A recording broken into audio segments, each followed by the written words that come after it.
Hey, Alan Creek. Hey, AC3. Welcome to the Creek this week, which is occurring in the month of February. That's right. Which I found just profoundly depressing. Why? I don't know. Maybe just because I'm getting older, but it's.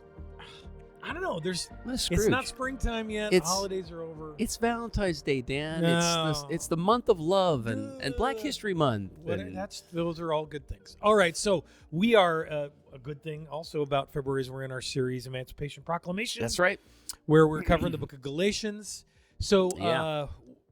Central to this is Paul, the Yeah. author of the letter to the Galatians. And we were talking about a couple of really interesting things about Paul and his authority to write. And one of those things is the fact that he met Jesus. Yeah. And that really has an impact on us even today, right? The fact that It does. he connects his authority to that why. Well, yeah, because he goes to great lengths, as we talked about on Sunday, to ground his authority in a commission directly from Jesus. Because you can imagine that his detractors might say, "Who are you? Like, why do you get to talk to it? Why do you get to frame the good news?" Because that's what he basically is trying to do, is say, "No, guys, I have a right to tell you what the way is."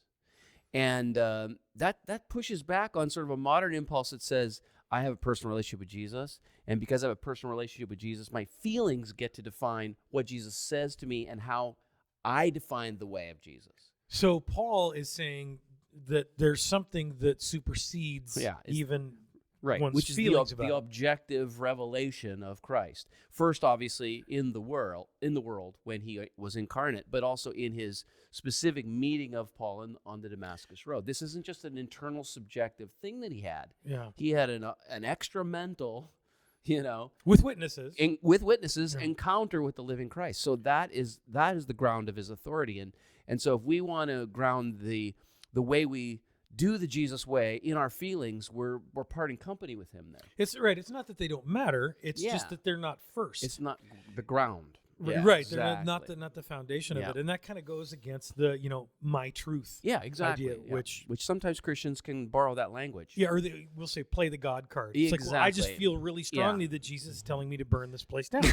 Exactly. Well, and it's like, well, I'm not so sure. Yeah. So there are a couple of other things though too, and the second one would be that Paul has historically sometimes been propped up as an opponent to Jesus. Yeah. Right. yeah. And currently, one of the expressions of that, some people call themselves red letter Christians, meaning Yeah. I don't like what Paul says. Right. But again, we have to pay attention to what he says, right? We do, because, Paul, by the way, is the first person to go on record about Jesus. So if you say you're a red letter Christian, you're basically relying on the Gospels to form your thoughts about Jesus and his way and the commission. But the people who wrote that were apostles like Peter, and they wrote later. Like So in Paul. other words, like Paul, and farther from the time of writing. Yeah. So in that sense, we don't believe so, but could potentially be less reliable of a witness than Paul, who is writing much, much closer to the time of Christ. Right. So anyone who says that, Dan, fundamentally, I think, doesn't understand the way inspiration works. The doctrine of inspiration doesn't say, well, these letters are more inspired than these letters. It's the entire process of inspiration is one where men and women are carried along by the Holy Spirit, and what they wrote was then what God intended, and God used their personalities and whatever. And it doesn't mean that some parts of those revelations aren't more catastrophically impactful, like then the food laws are less impactful to us than, let's say, the passages about Jesus' resurrection. But that doesn't mean that the food laws are less inspired. Right. And so we can't put artificial war between the words of Jesus in the Gospels and the words of Paul in his letters. And it's not like crazy, right? I mean, if you, on first reading, you can read some things that Paul says and then compare them, selected against selected things of what Jesus said. And you, at first blush, you go, oh wow, Yeah. these things seem different. It takes a little bit of investigation and open mind Yeah. to look at that and then realize that these things blend together really perfectly. They really which do. really brings us to the third thing, which is people have been doing this work for a couple thousand years. And I think one of the popular criticisms of biblical, orthodox, historic Christianity is, well, the Bible's not reliable. It's just a bunch of guys in special hats, 500 years ago in Europe someplace who just threw out stuff they didn't like and whatnot. And that is just so far from the historical truth. Yeah. And one of the things that was that they really deployed to determine, and much earlier than Europe, 500 years ago, was whether the authors of these works that were brought into the Bible had an encounter with Jesus, right? Right. Or Yeah. how close were they? And Paul was really close. Exactly. So they said, we are, as we look around at what we considered are the inspired list of books, a list of inspired books. This is very important to distinguish. They noted that the inspired texts were the ones that were written by people who were eyewitnesses to the work of Jesus or close associates of eyewitnesses. So Luke is not an eyewitness. He is a close associate of Paul, who is an eyewitness. And Mark is not an eyewitness, but he's a close associate of Peter, who is an eyewitness. So they had, if they couldn't trace that trail, Dan, that's what created the controversy. So ironically, books like the Gnostic Gospels, which were written in the 2nd century, no one thought for a second they belonged in the Bible. They weren't even considered for 1 second.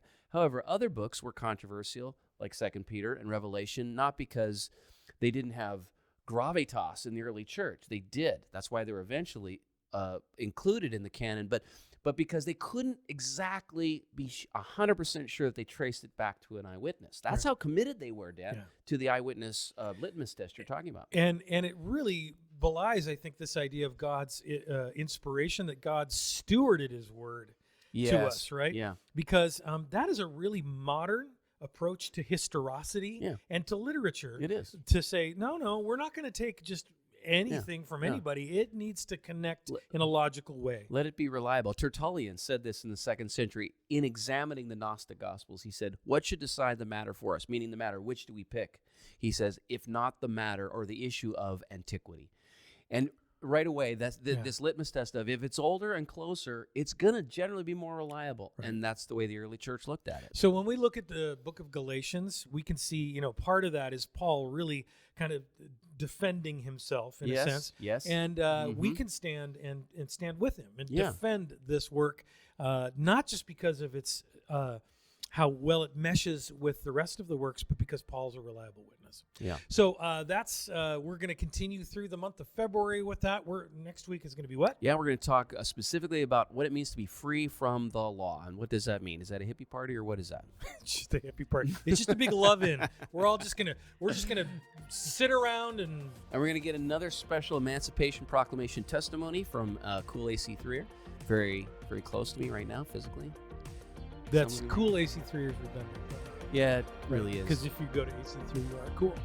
That's very true. It's just the same. Yeah. Talking about you. Yeah, talking about you. Cheers to the cool people.